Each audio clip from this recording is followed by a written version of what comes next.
Okie, Itameksistiko, good day. It is Friday, November 17th, 2017, in the lunar cycle Itotstoi.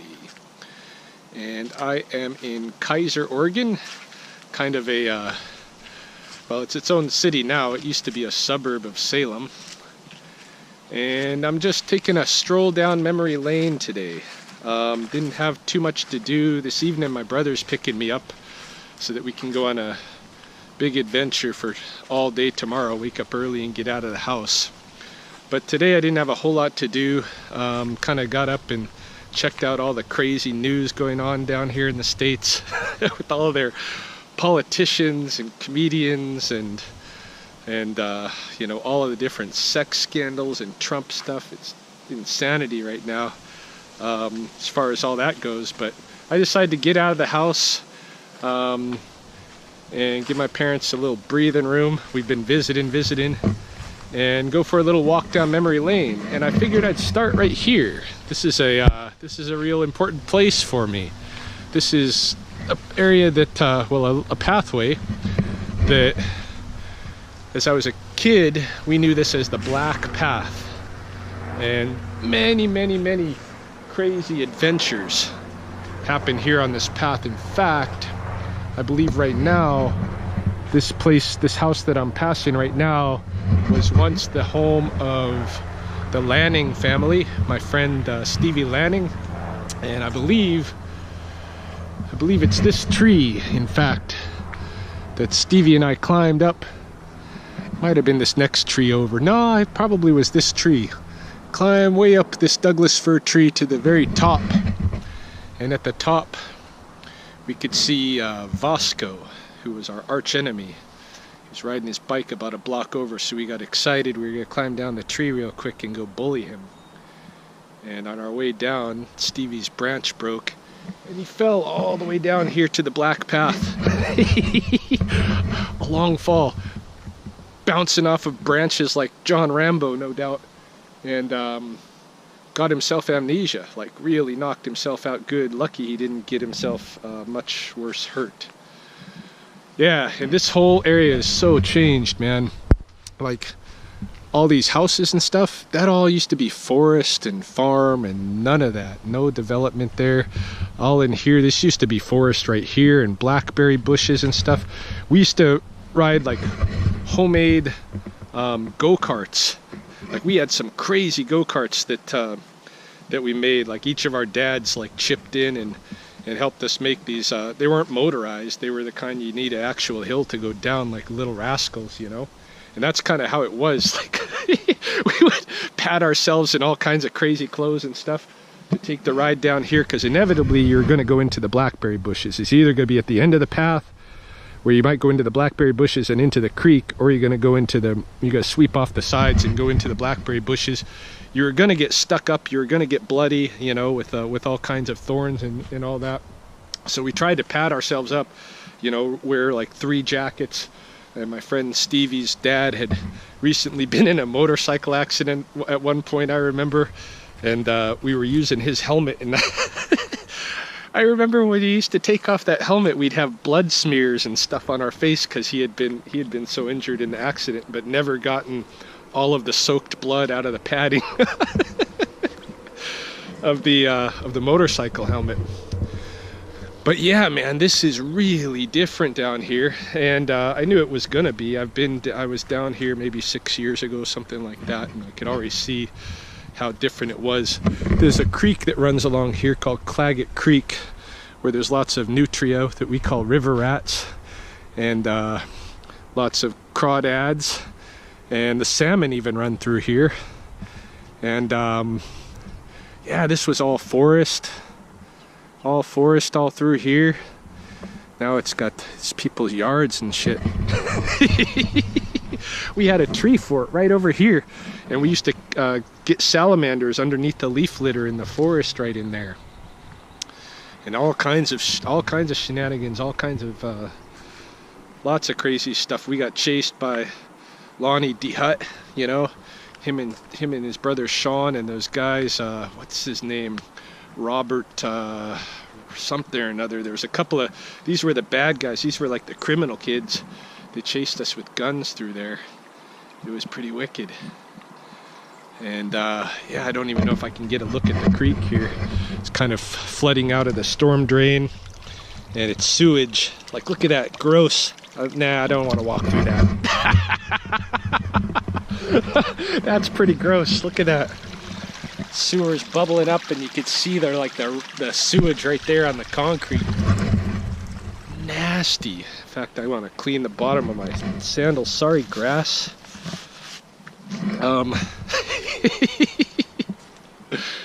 So yeah, this is within walking distance of the house where I grew up. I'll go show you that.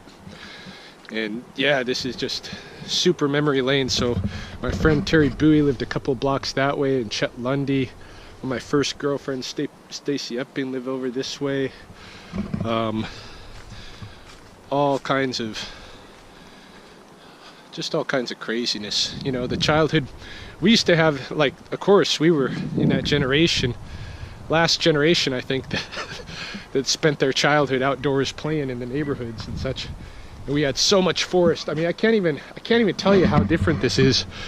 How I used to be able to see forest and farmland forever in this direction. You know, once you got out of the neighborhood up here, you could just cross the creek and go.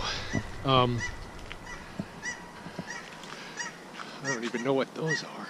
Some new kind of Canada goose making a different sound. Yeah, I'm going to show you another place.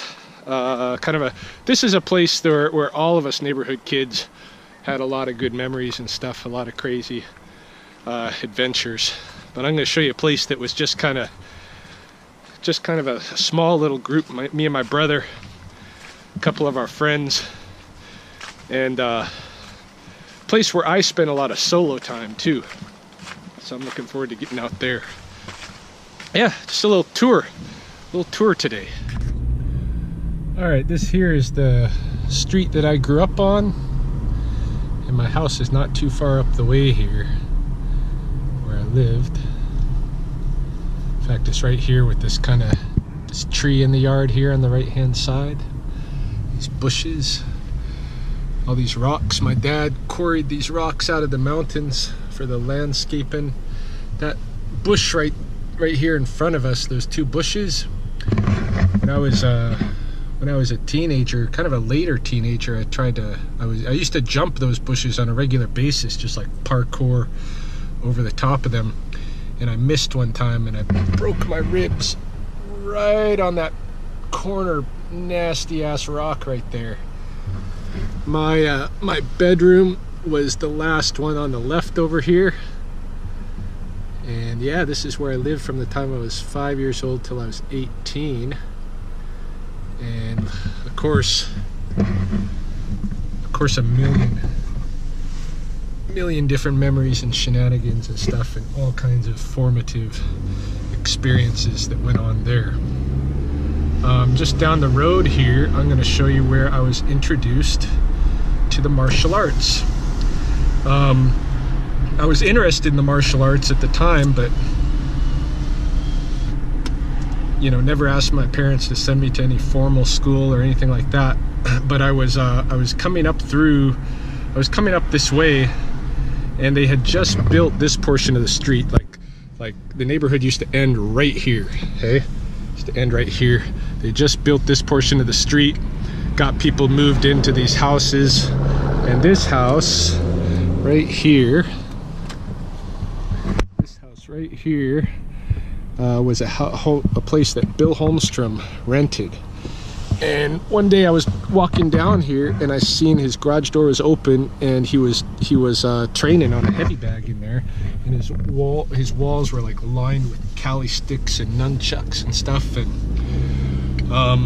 so I watched him for just a couple of minutes, you know, stayed out of sight a distance, and then I went and talked to him, and I said, you know, do you ever train anybody? I would like to learn Kung Fu. And so he agreed to do it on a $25 a month basis, twice a week I could go to his house and receive private lessons. And he was a fighter, well, a former fighter with black belts in Kempo and Taekwondo, and about a year's worth of special training by Dan Inosanto in California. Dan saw him fighting and recruited him into his training academy for a little bit. So he spent a year of intense training with Inosanto. And yeah, man, that was the place. My very first lesson there, like, Bill was a volunteer fireman. He later became like chief of the fire department here. He now unfortunately has Alzheimer's, I think, from all of the, you know, jostling to the brain, because we used to do really hard contact, like, I don't know, not 100%, but pretty hard, like 70% contact. And we went through all the different phases of having safety equipment and not having safety equipment and all this kind of stuff. So I'm gonna go hike on these tracks back here, but I'm gonna go find somewhere to park the vehicle that's out of the way. Anyway, yeah, I remember very first night training, Bill got a fire call, and so he thought it would just be a quick thing, and he told me he just taught me the front kick. That was my first technique. Taught me the front kick, and he said, just practice this technique, I'll be back quickly. Okay, so he ran off to go deal with the situation or whatever. He didn't come back for like a couple of hours, and I continued to do the front kick all that time. His wife came out and tried to compel me to leave, and I was like, no, he told me to do it until he came back, and so I did. Anyway, that commitment like sealed the deal with Bill, and I was a student of his for as long as I lived here. Now he, even though his wife, his new wife Dawn, tries to explain to him who I am, you know, or does explain to him who I am, he doesn't really remember. He's you know, he's very always very happy to hear from me, even though he doesn't remember me. But the Alzheimer's is really bad. Like, he's a spokesperson for early onset Alzheimer's now. Anyway, we're going to take a walk. Unbelievable. I was just about to start telling a story here about how I'm just about to cross Claggett Creek, and another extension of Claggett Creek, that same creek that was by the Black Path. And I was just about to talk about how we used to come through, like, none of this was here, none of neighborhoods was here. Look at those birds. Wow. See, this is all ancient lake bed in here. All ancient lake bed. It was a lake bed like that was formed by you know, the big floods and stuff at the end of the glacial period. And then when white settlers came here, they drained this. They drained the lake bed into Claggett Creek, but it never wanted to stay drained. And so it would always be mushy and stuff, and they used to grow a lot of onions in there. But we would come out of my neighborhood, which was way over that way compared to what it is now. Like, all this stuff going right to here. I can't even access the way I used to access most often. But as soon as I'd cross the creek, there'd be those red-tailed hawks, just like as I walked in today. Red-tailed hawks. And this was the kind of this was really the beginnings of me becoming a naturalist, because I didn't grow up with any church, but as soon as I'd see that red-tailed hawk and it would start crying, it would cry an alarm that I was there, right? But I thought it was talking to me, and I would speak to the hawk, and I would ask it to show me things, to teach me things. Wherever it was going to fly, I would follow. And this was all old growth forests out here, and farm fields. Look at that swan. Here she comes. It's nice to see this really going back to wetlands here. Yeah, wherever it would go, I would follow. And I was looking at the plants and the animals, and I was trying to learn things. right now, by the way, I'm following train tracks, of course, and I'm crossing a trestle, a bridge. I find it interesting that I've always lived around train bridges. You know, the train bridges were so important, like such a key kind of a architectural feature in the landscape of my life. So it looks like there's still some of the forests back in this way, some of the old growth back this way, and some of the more kind of like oak forests and stuff. So we're gonna go check out that area. And yeah, this all in here was my playground. You know, this was all forest and farm field, and I spent many hours, many days out here, both with my friends exploring and on my own. Yeah, the ambient noise that I can hear in the background today is not something that I remember, although it must have used to be here.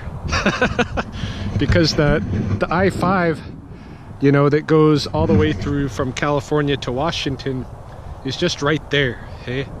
The Interstate 5. So it must have always been there, that ambient noise. This field that I'm standing in is one where I had a profile picture on my Facebook page where I'm walking through tall wheat toward a big tree, and that was right here. This was that big tree. This was a Pacific Madrone, and it died shortly after Mahoney and I moved away. We were, the first couple of years of our marriage, we stayed with my parents. That tree was still here then, and that's when that profile picture was taken. But and we used to bring offerings out here. In fact, when Mahoney had surgery, her first one of her I think she had appendicitis that time.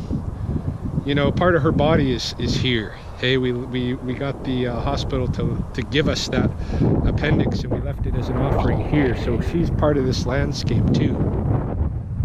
And she has good memories of this place. One of her things that she liked to do, this area right here, because it was not right next to the old lake, and you know, those houses, when I was growing up, those houses didn't exist. Down here where the lake bed used to be, you know, at a spot like this just above the lake bed was prime real estate, you know, prior to European settlement. And so it's very archaeologically rich. In fact, I'm sure if I just walk a little bit here, I'll find some things for you. I found in my time here lots of Kalapuya artifacts, which when I was a kid I used to collect and keep. But then as an adult, when I came out here and found them, I used to leave them. Lots of times I would leave them at the tree. Lots of times I would leave them in the forest right here, because I appreciated that if you take them off of the landscape, I had learned to appreciate by that time, I should say, that when you take that stuff off of the landscape, you really are erasing history, because I'm sure, like 100%, a big part of the trajectory of my life that compelled me to go and pursue getting involved with an indigenous knowledge system came from my experience of being in awe of finding the artifacts out here, and then realizing that this landscape here with the Edward Scissorhands houses and stuff is just so new, like so new. And then you got this transition zone, the farms, and then you got the forest, hey, and what used to be here and what's coming back, like down here now, that's a lot of that has converted back to more its natural landscape than it was when I was growing up, which is cool. In fact, when Mahoney and I were here, living here, I would come up in the forest over this way, and I'll show you if it's still there. There was a good kind of blind that somebody spent a lot of time constructing in one of the Douglas firs, and I would go up there before dawn and wait for the sunlight to watch, to observe the animals that came out along a kind of a meadow corridor through the forest there. and there were otters that would wake up and at dawn and make their way along a canal. I'll show you that canal when we get over there. Make their way on a canal down to here. And not only is there, like, you know, stone artifacts, but as the early trade period, you know, came in, a lot of the Kalapuya families and a lot of native families in the West in general enjoyed owning porcelain, like blue on white china. And out here you find a ton of that stuff. I'm surprised, as I've been walking along, I'm just kind of looking at the ground, and I haven't seen any yet, but there's a lot of it here. And Mahoney used to like coming out here with me, and she would pick up the china, and then she would, you know, go home and she would try to match pieces together and that kind of thing, like a jigsaw puzzle, to see if she could get any of the old chinaware, you know, to come together. I'm not seeing any right at the moment, but I bet I'm gonna see some before long. I've diverted into the forest a little bit. It's totally overgrown. There used to be a wagon trail through this forest, and in fact, my friends and I found some wagon wheels in here, some old style wagon wheels, and I tried to haul one that I thought would be good and decorative for like the garden or something. I tried to haul it back home with me one day, and of course it was heavy and stuff, you know, old wooden wheel. And as I tried to cross Claggett Creek, I kind of, just for a second, I let that wagon wheel go, and it disappeared into the mud of the creek. And it's not surprising. One time the train trestle broke and a train came off, and I believe one of the cars also just disappeared. Just gone.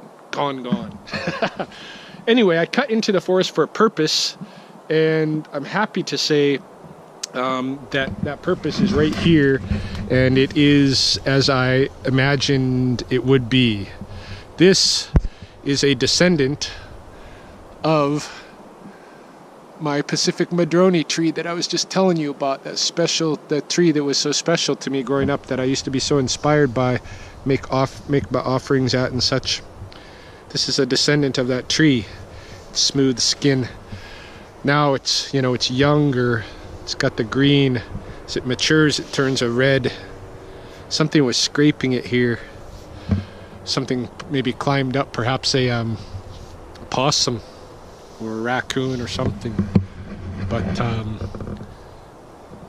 yeah, this is quite something.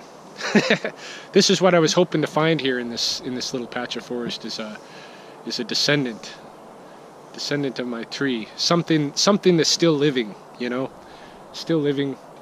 You know, I'm happy to see the stump too, but I'm more happy, I think, to see the living descendant here and doing okay. Although you can't get too much sunlight here in the forest, and it's not the optimal kind of situation for it. If I knew a way to take a seed or something from it. I don't even know if it seeds this young, you know. I mean, it can't be that young. It's got to be 20 years old or older, I would think. But yeah, I don't know what to even look for seed pods. It's got licorice fern growing out of it, growing out of the moss at its base. Yeah, just I don't know, just today's just a memory lane day for me. Yay, I've lucked out. There's some late blackberries still good on the vine. Just about to pop into the forest and go see some stuff in there.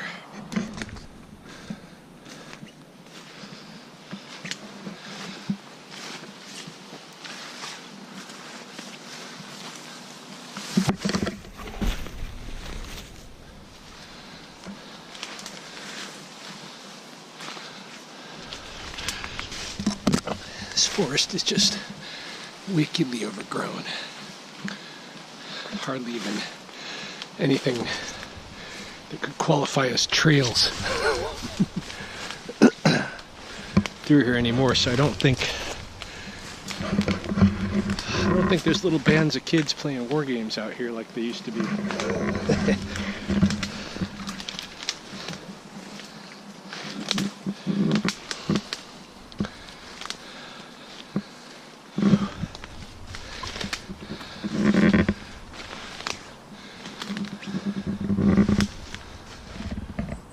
I'm currently in the branches of a big old Douglas fir, not too high up off the ground. It's down there just a little ways.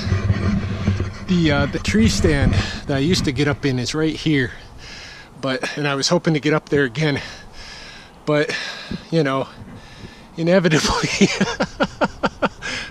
nothing lasts too long in the rainforests of Western Oregon, and I don't trust that wood, so I'm not going all the way up. And besides, I'm not gonna trust that flimsy little nylon line either, although I might have when I was younger, taking that step right there on that sawed off branch and trying to shim my way up through that opening. I'm almost a 50-year-old man. I can't be playing those games. No, I would if I thought that the wood up there would hold me, but I'm afraid of falling through and doing a Stevie landing and having to get my parents to get search and rescue out here to find me crippled on the ground somewhere down there. Oh, there's this ladder, big tall ladder, took me part way up. Didn't used to have the ladder in my day, just had to shimmy up the trunk, grab the first branch, pull yourself up, you know. Oh, your branch is breaking. There's what I wanted to see up here isn't really visible anymore anyway. Down in this area down here, there was that meadow that I described. Gone now, it looks like, overgrown.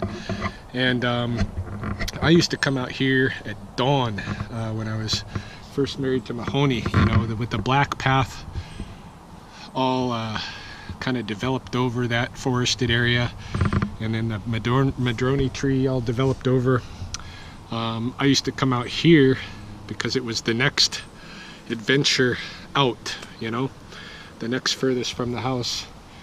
And I would come out here in the dark, climb up this thing and sit up on top of that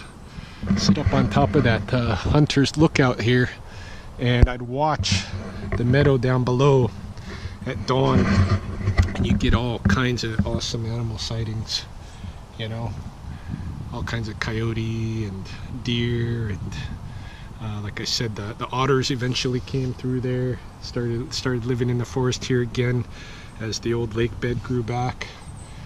Sometimes I'd sit here and there'd be an owl in the tree next to me watching me. All kinds of little birds at dawn, you know, you get the whole dawn chorus. Just a really cool place to be to start off your day, you know. And another influence on my naturalism, to be sure.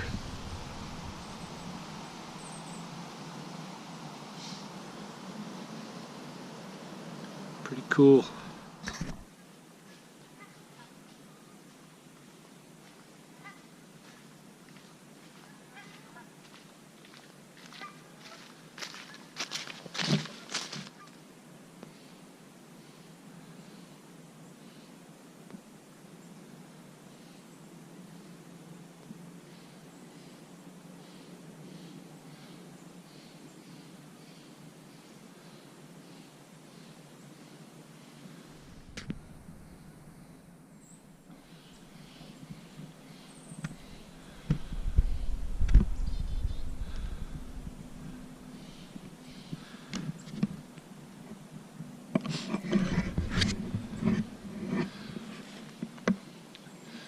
Just out along the river in the area of the Willamette Mission.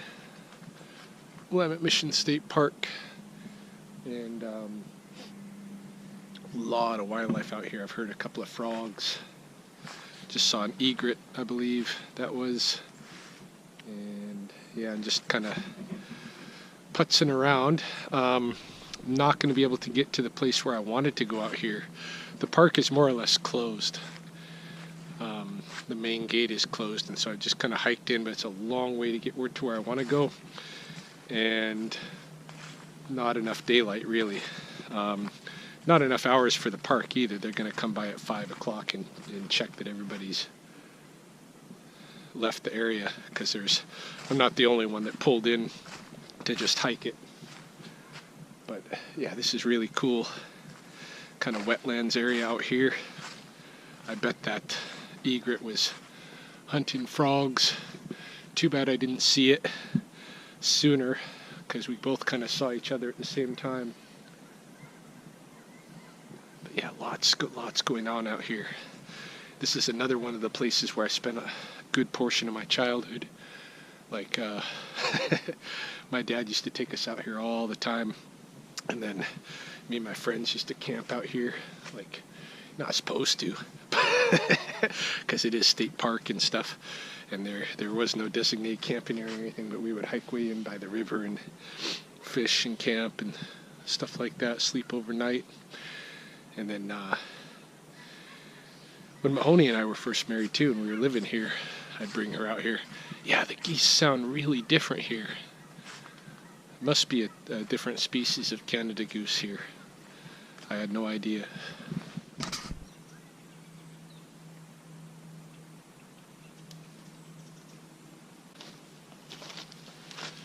I figure while I'm here, I might as well show you the largest black cottonwood in North America. It's this baby here.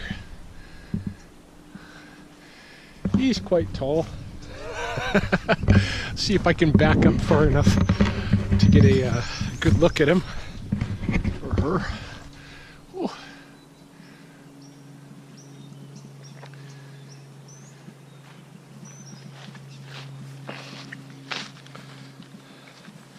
Down here in this little lake, when I was young, this is where we used to fish. One of the places. We used to fish in here. Can't really see it. It opens up. It's a bit of a lake, but we used to find it good. In fact, I think it's just over this way. So there was a little cove of the lake, and you could catch bluegill and crappie and smallmouth bass and stuff like that real easy, just throwing a worm in there. So this is one of the places that I first caught fish. I never even knew this tree was a important facet of the scene when I was a kid. All I cared about was fishing. No idea that the largest black cottonwood in North America was right here.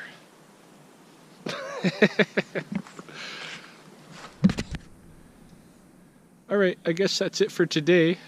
Bit of a selfish round. Just moving through my old territory and seeing things that jog my memory and may not be too impressive to other people. But tomorrow, early on, I'm going to be headed out to the Oregon coast. The sun's going down now. My brother's coming to pick me up. I'm going to stay at his house, and probably pre-dawn, he and I are going to be headed out to the coast. My brother Corey is a Pacific Northwest adventurer of sorts. Gained a little bit of media attention last year when he saved a black bear cub on the trail at some legal risk to himself. So if you want to look him up, it's Corey Hancock, Black Bear on Google, and you'll find all kinds of stuff. But yeah, he's going to take me to a secret beach on the Oregon coast tomorrow that's pretty much inaccessible. You know, you got to hike in a ways, several miles in, and do some sliding and some jumping, and I don't know what I'm in store for, but I don't think it's going to be easily accessible. But then you have an entire hidden cove of a beach to yourself, and that's pretty cool. So we're gonna go check that out, as well as who knows what. Oregon coast is just absolutely beautiful, so I kind of can't wait to show everybody that. And yeah, that probably wraps up my day, unless something interesting happens this evening that I want to record. Again,